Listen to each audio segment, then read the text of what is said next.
বাংলাদেশ একটা ছোট্ট স্বাধীন দেশ। এখানে 1,47,000 বর্গ স্কোয়ার কিলোমিটারের এরিয়া, ছোট্ট একটা দেশ। এখানে কোটি কোটি লক্ষ লক্ষ লোক বিচ্ছিন্নতাবাদী। একদল নিজেদেরকে হিন্দু সনাতনী সব দাবি করে, তারা অত্যাচারিত হচ্ছে দাবি করে দিনের পর দিন বিভিন্ন বিস্তর সুবিধা নেওয়ার পরেও তারা দাবি করছে যে তারা অখণ্ড ভারতের অংশ হইতে চায়। বাংলাদেশ তারা চায় না, বাংলাদেশের স্বাধীনতা তারা স্বীকার করে না। আরেক দল নিজেদেরকে মাত্র 100-200 বছর ধরে, 300 বছর ধরে এখানে আছে, তাদেরকে পাহাড়ে বা বিভিন্ন জায়গাতে জায়গা দেওয়া হয়েছে সেখানে থাকার জন্য। তারা দাবি করছে যে তারা সেখানকার আদিবাসী এবং তাদেরকে আলাদা একটা রাষ্ট্র করে দিতে হবে, তাদেরকে স্বাধীন করে দিতে হবে। কি নাম? জুম্মাল্যান্ড। তারা সেখানকার সবকিছু, জাতীয় সঙ্গীত থেকে শুরু করে কনস্টিটিউশন থেকে শুরু করে বহু বছর ধরে এই জিনিসটা তারা করছে এবং চলছে তাদের এই কার্যক্রম। এবং এই কার্যক্রমের পেছনে সবচেয়ে বড় বাধা তাদের সেনাবাহিনী। সেনাবাহিনী ওখানে বাংলাদেশের অখণ্ডতা বজায় রাখার জন্য কাজ করছে এবং সেটা তারা সহ্য করতে পারে না। এবং ওখানে যারা বাঙালি আছে, বাংলাদেশি আছে, তাদেরকে তারা সহ্য করতে পারে না, তাদেরকে স্যাটেলার হিসেবে দেখে।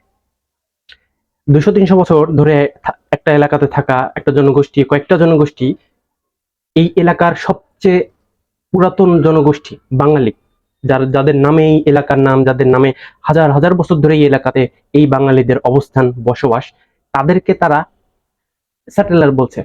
অথচ এই এলাকার সবচেয়ে বড় এবং সবচেয়ে পুরাতন আদিবাসী যদি কেউ হয়, সেটা হচ্ছে বাঙালি। বাংলা এলাকাতে, পুরো বাংলা এলাকা, বাংলাদেশ, পশ্চিমবঙ্গ, এই উড়িষ্যা বা বিহারের বিভিন্ন জায়গা, আসাম, ত্রিপুরা, এই সব যতগুলো জায়গা আছে, সব জায়গা বাংলা এলাকা ছিল এবং এই বাংলা এলাকার পুরাতন আদিবাসী হচ্ছে বাঙালি। স্যাটেলার যদি কেউ হয়ে থাকে, সেটা হচ্ছে একমাত্র এই উপজাতীয়রা, যারা মায়ানমার থেকে পালিয়ে এসেছে বিতাড়িত হয়ে, যাদেরকে ভাগিয়ে ভারতের অরুণাচল প্রদেশ বা আসাম থেকে বা ত্রিপুরা থেকে বা মণিপুর থেকে তাড়িয়ে দেওয়া হয়েছে এই স্বপ্ন দেখিয়ে যে তোমাদেরকে একটা স্বাধীন রাষ্ট্র গড়ে দেওয়া হবে। স্বপ্ন কে দেখেছে? আমাদের মহাপ্রতিম সবচেয়ে বড় বন্ধু ভারত।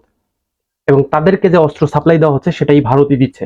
এই স্যাটেলারদেরকে, এই উপজাতিদেরকে, উপজাতিরা যারা অস্ত্র হাতে তুলে নিয়ে নিজেদেরকে সন্ত্রাসী হিসেবে প্রমাণ করছে বারবার বিভিন্ন জায়গাতে, বিভিন্ন মাধ্যমে অস্ত্র ধরে এরকম মহড়া দিচ্ছে, ছবি তুলে দিচ্ছে, এই যে দুঃসাহস তারা দেখাচ্ছে, তারা এটা করছে ভারতের মদদে। এবং আরেকটা মদদ তাদের আছে, বাইরের মদদ, সেটা হচ্ছে যে ওয়েস্টার্ন মদদ, পশ্চিমা মদদ। পশ্চিমারা চায় এখানে একটা খ্রিস্টান রাষ্ট্র তৈরি করতে। পূর্ব তিমুরে যেভাবে তারা করেছে, এখানে তারা সেভাবে করছে যে আদিবাসী নাম দিয়ে জাতিসংঘের একটা আইন তারা তৈরি করেছে যে আদিবাসী যদি কেউ নিজেদেরকে এই ইয়ের নামটা নিতে পারে, তাহলে তারা ওখানে অটোনমি দাবি করতে পারবে, তারা নিজেদেরকে স্বাধীনতা ঘোষণা করতে পারবে, যেটা তারা করছে জুম্মাল্যান্ড নামে এখানে করার চেষ্টা করছে এই উপজাতি সন্ত্রাসীরা। একটা সময় ছিল হয়তো উপজাতীয়রা অনেকেই বাংলাদেশি নিজেদেরকে হয়তো বা ভাবতো বা বাংলাদেশের অংশ হিসেবে তারা থাকতো, কিন্তু এখন অবস্থা দৃষ্টে যেটা দেখা যাচ্ছে যে 99%ই হচ্ছে বাংলাদেশ বিরোধী এবং তারা নিজেদেরকে বাংলাদেশি ভাবেই না।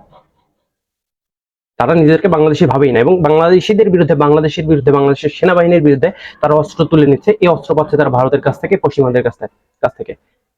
ঠিক একইভাবে সনাতনী দাবি করা, যারা সংখ্যালঘু দাবি করা যে হিন্দুরা বাংলাদেশে আছে, এরাও একইভাবে বাংলাদেশের অখণ্ডতা মানে না, বাংলাদেশের স্বাধীনতা সার্বভৌমত্ব মানে না, এবং তারা বাংলাদেশকে ভারতের অংশ করতে চায়। অখণ্ড ভারতের যে স্বপ্ন তাদেরকে দেখানো হয়েছে বিজেপি RSS এর মাধ্যমে, সেটা তারা বাস্তবায়নের জন্য এখানে কাজ করছে।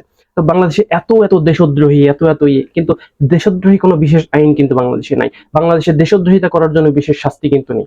আমরা দেখেছি যে ফ্যাসিস্ট সরকার যখন ছিল, বা তারও আগে যারা সরকার ছিল, বিএনপি যারা, বা এর আগেও আওয়ামী লীগ ছিল, তারও আগে বিএনপি ছিল, এরশাদ সরকার ছিল, কেউই কিন্তু কোনো সময় এই এই দেশদ্রোহিতার বিরুদ্ধে বিশেষ কোনো ইয়ে করেনি। এবং 1984 সালে বাংলাদেশে ওই পার্বত্য এলাকাতে যে মানে 450 উপরে বাংলাদেশে মারা হয়েছে, সেটার কোনো শাস্তি কিন্তু তারা পায়নি। ওই যে শাস্তি পায়নি, সেটা থেকে তারা কনফিডেন্ট পেয়ে গেছে যে আমরা বাঙালি মারতে পারি। উপজাতিরা কনফিডেন্ট পেয়ে গেছে আমরা বাঙালি মারতে পারি এবং মারলে আমাদের কোনো শাস্তি হবে না, এবং তথাকথিত শান্তি চুক্তির নামে আমাদেরকে আরো বেশি লাই দেওয়া হবে। এই শান্তি চুক্তির নামে তাদেরকে লাই দিয়ে মাথায় তুলে আজকে এই পরিস্থিতি তৈরি করা হয়েছে, যেখানে 200-500 ক্যাম্প তৈরি করার পরেও এরা সন্ত্রাসী কার্যক্রম চালিয়ে যাচ্ছে ভারত থেকে ইয়ে নিয়ে এসে, আর্মস নিয়ে এসে। ভারত তাদেরকে আর্মস দিচ্ছে, AK-47 দিচ্ছে, যেটা বাংলাদেশে আর্মি ছাড়া কারো ব্যবহারের, এমনকি পুলিশেরও ব্যবহারের সুযোগ নেই। আর্মি, বিডিআর এরা ব্যবহার করে, এর বাইরে কিন্তু পুলিশকেও AK-47 ব্যবহার করতে দেওয়া হয় না। সেখানে এই বাংলাদেশের নাগরিক, তারা জন্মসূত্রে তো বাংলাদেশের নাগরিক হওয়ার কথা, তারা নিজেদেরকে মানুক আর না মানুক, আমরা তো ধরে নিই যে বাংলাদেশের হিন্দুরা বাংলাদেশের বৌদ্ধরা, খ্রিস্টানরা, সবাই উপজাতিরা সবাই বাংলাদেশের নাগরিক, কিন্তু তারা নিজেদেরকে তো সেটা মানে না। তারা বাঙালিদেরকে স্যাটেলার ভাবে, বাংলাদেশিদেরকে স্যাটেলার ভাবে। তাদের দাবি যে ওই এলাকার একমাত্র মালিক তারা। মালিকানা কিভাবে? তারা এখানে 200-300 বছর থাকছে, সেই জন্য তারা ওই এলাকার মালিক। কি একটা কাল্পনিক স্বপ্ন তারা দেখছে। এবং গত সরকার, ফ্যাসিস্ট সরকার এসে সব সেনা ক্যাম্পগুলো কমিয়ে অর্ধেকের নিচে নামিয়ে এসছে, আমি যতদূর জানি। তার ফলে তাদের সন্ত্রাসী কার্যক্রম আরো বেড়ে গিয়েছে। এবং আপনি যেসব বামপন্থী, যেসব সেকুলাঙ্গার, যেসব তথাকথিত শাহবাগী, প্রথম আলো, ডেইলি স্টারের মতো পত্রিকা, 71, সময় টিভির মতো, ডিবিসির মতো পত্রিকা, বা যারা এইসব বামপন্থী কার্যক্রমের সঙ্গে জড়িত, তারা যারা এই পাহাড়ি উপজাতিদেরকে, সন্ত্রাসীদেরকে যারা সাপোর্ট করছেন, তারা আমাকে এই প্রশ্নের উত্তর দিন। এই প্রশ্ন সবারই, যে আমরা কেন সাজেকে যাওয়ার জন্য আর্মির সাপোর্ট দরকার হয়? সাজেক তো একটা বাংলাদেশের অংশ। আমি বাংলাদেশের একটা অংশে যাওয়ার জন্য আমাকে কেন আর্মির দরকার হবে, প্রোটোকল দরকার হবে, আর্মির ব্যাকগ্রাউন্ড কেন দরকার হবে? ওখানে গিয়ে আমাদের একটা সাধারণ মানুষ, তাদের একটা, আমরা ইতিহাস জানি, খুব বেশি দিন হয়নি যে একটা ছেলেকে তারা মেরে পুরো তাকে কেটে তার মাংস খেয়ে ফেলেছে এবং শুধুমাত্র হাড্ডি জায়গায় জায়গায় ফেলে দিয়েছে। কারা করেছে? এই উপজাতীয় সন্ত্রাসীরা। এই উপজাতীয় সন্ত্রাসীরা এরা নিজেদেরকে ওখানকার আদিবাসী দাবি করছে, আলাদা রাষ্ট্র তৈরি করার চেষ্টা করছে, এবং সেখানে মদত দিচ্ছে ভারত, সেখানে মদত দিচ্ছে বাংলাদেশে থাকা বামপন্থী সেকুলাঙ্গাররা, তাদেরকে ওয়েস্টার্ন সাপোর্ট তারা পাচ্ছে। অথচ আমরা কি করছি? আমাদের একটা দেশদ্রোহিতার আইনও নাই যে এদেরকে ধরে দেশদ্রোহিতার আইনে আমরা শাস্তির আওতায় আনবো, বিচারের আওতায় আনবো। আপনি এখানে কি করতে পারেন? সিম্পল, আপনি প্রথমে সবার আগে যেটা করবেন, মিজোরাম বর্ডার দিয়ে প্রচুর পরিমাণে এই যে এদের যাওয়া আসা, বাংলাদেশের সাথে লাগোয়া যে মিজোরাম বর্ডার, এই মিজোরামে তারা এই নদী পার হয়ে আরামে যাচ্ছে আসছে। ওখান থেকে আর্মস আনা তাদের জন্য বিশেষ কঠিন কাজ না। আপনি বর্ডার সিলগালা করে দিবেন, যত বাজেট লাগে লাগুক, দরকার লাগে প্রবাসীরা টাকা পাঠাবে, বাংলাদেশের মানুষ ডোনেট করবে। বর্ডার সিলগালা করে দেবেন এমন ভাবে যেভাবে ইসরায়েল করে। ইসরায়েল যেভাবে বর্ডার প্যালেস্টাইনিদেরকে একদম আটকে রেখে, চিপকে ধরে রেখেছে, ঠিক সেভাবে বিচ্ছিন্নতাবাদীদেরকে আপনি একই পদ্ধতিতে, কেননা তারা ইসরায়েলের পদ্ধতি, ভারতীয় পদ্ধতি, ইসরায়েলের পদ্ধতি ভারত অ্যাপ্লাই করে, ভারতীয় পদ্ধতি এরা এই বাংলাদেশের বিচ্ছিন্নতাবাদী সন্ত্রাসী উপজাতিরা এখানে অ্যাপ্লাই করছে। তো আপনি তাদেরকে ওইভাবে বর্ডার সিলগালা করে দেন, কোনো এদিক ওদিক যেন না হয়। আপনি আরো বিডিআর নিয়োগ দেন, লাগলে ওখানে 20,000 50,000 বিডিআর, ওখানে একজন আরেকজন 10 মিটার দূরে দূরে থাকবে, এবং সবার কাছে হেভি আর্মামেন্ট থাকতে হবে। ওখানে ইসের পাশে রোড করে দেন দরকার লাগলে।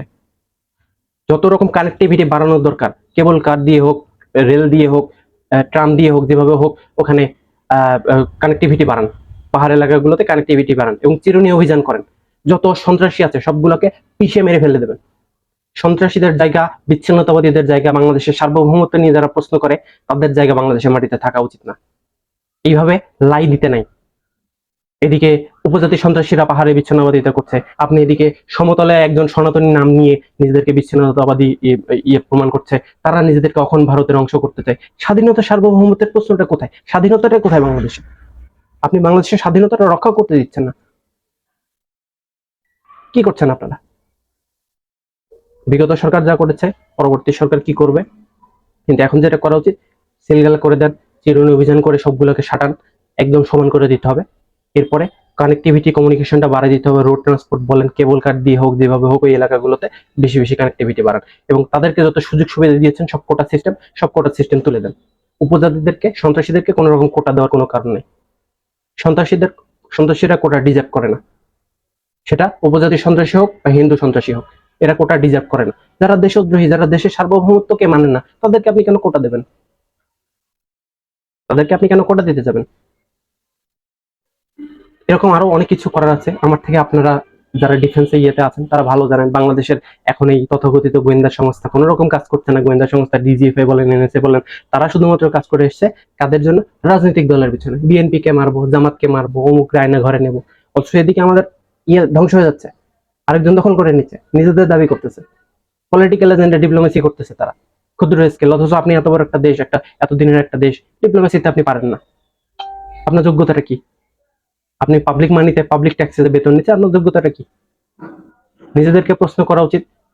এই জায়গাতে যারা দায়িত্বশীল আছে তাদেরকে নিজেদের প্রশ্ন করা উচিত। অ্যাটলিস্ট বাংলাদেশের স্বাধীনতা, সার্বভৌমত্ব প্রশ্নে কোন রকম কোনো ছাড়ের কোনো সুযোগ নেই। বাংলাদেশিরা সবাই, বাংলাদেশের যারা নিজেদেরকে বাংলাদেশি ভাবে, বাংলাদেশের স্বাধীনতার প্রশ্নে তারা সবসময় এক থাকবে। আর যারা নিজেদেরকে বিচ্ছিন্নতাবাদী ভাবে, বাংলাদেশি ভাবে না, তারা সবসময় এই উপজাতি সন্ত্রাসীদের মতো বাংলাদেশের বিরুদ্ধে অস্ত্র তুলে নেবে এবং হিন্দুদের মতো করে ওই বিচ্ছিন্নতাবাদীদেরকে সমর্থন দেবে। ভারত হিন্দুরা যেভাবে ভারতের আর্মিকে বাংলাদেশে ডাকছে, সেভাবে বাইরের ইনফিল্ট্রেশন যেটা আছে সেটা বাংলাদেশে তারা ঢোকানোর চেষ্টা করবে।